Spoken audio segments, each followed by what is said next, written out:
All right, what's up, boys? How's it going? The Seattle Seahawks may have a bit of an issue at safety.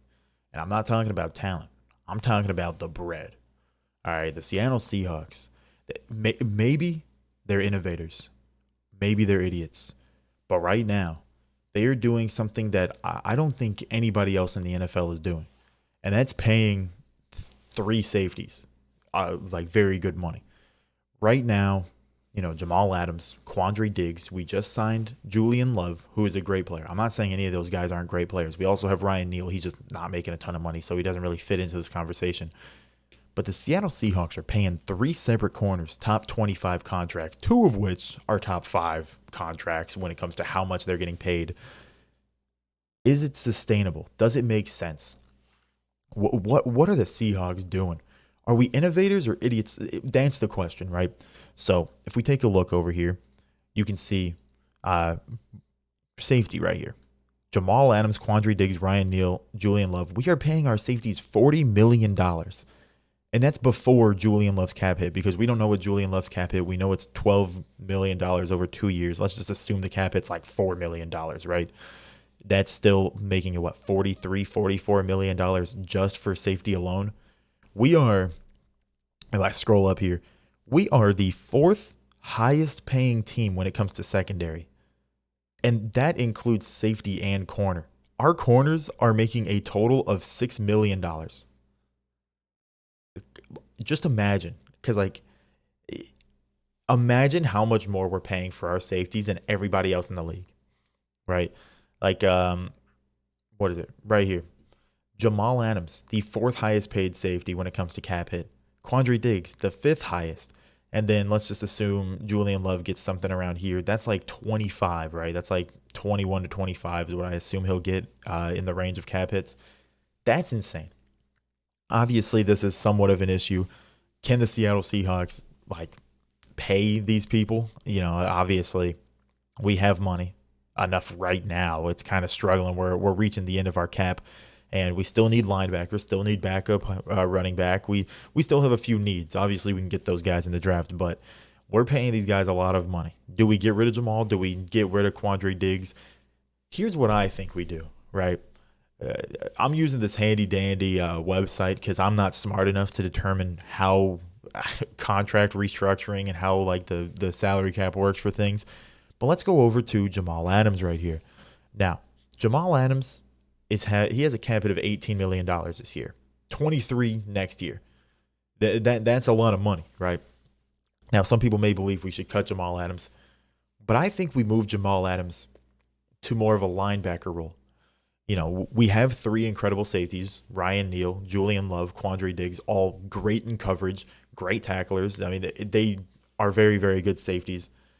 And then we have Jamal Adams, who is great, no doubt, but he's been dealing with injuries. Maybe he doesn't have the greatest hands. He might have bricks for hands, but he would definitely strive in a linebacker role. Now, let's just choose the restructure option, and boom, look at that. We gained $6.6 million in cap savings this year and 7.7 next year. Obviously, that leads to us having to pay more money later on, but we focus on that once we get to the point later on.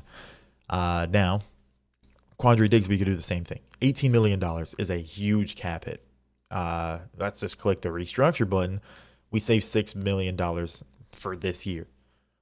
Next year, it's not really us saving anything because he doesn't have a guaranteed salary, so we could cut him next year and have no issue with like any dead cap.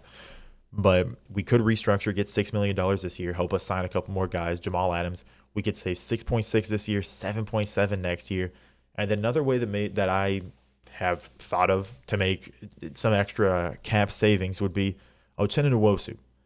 And not cutting him, obviously. This guy was our best edge rusher last year, played incredible, had a great season.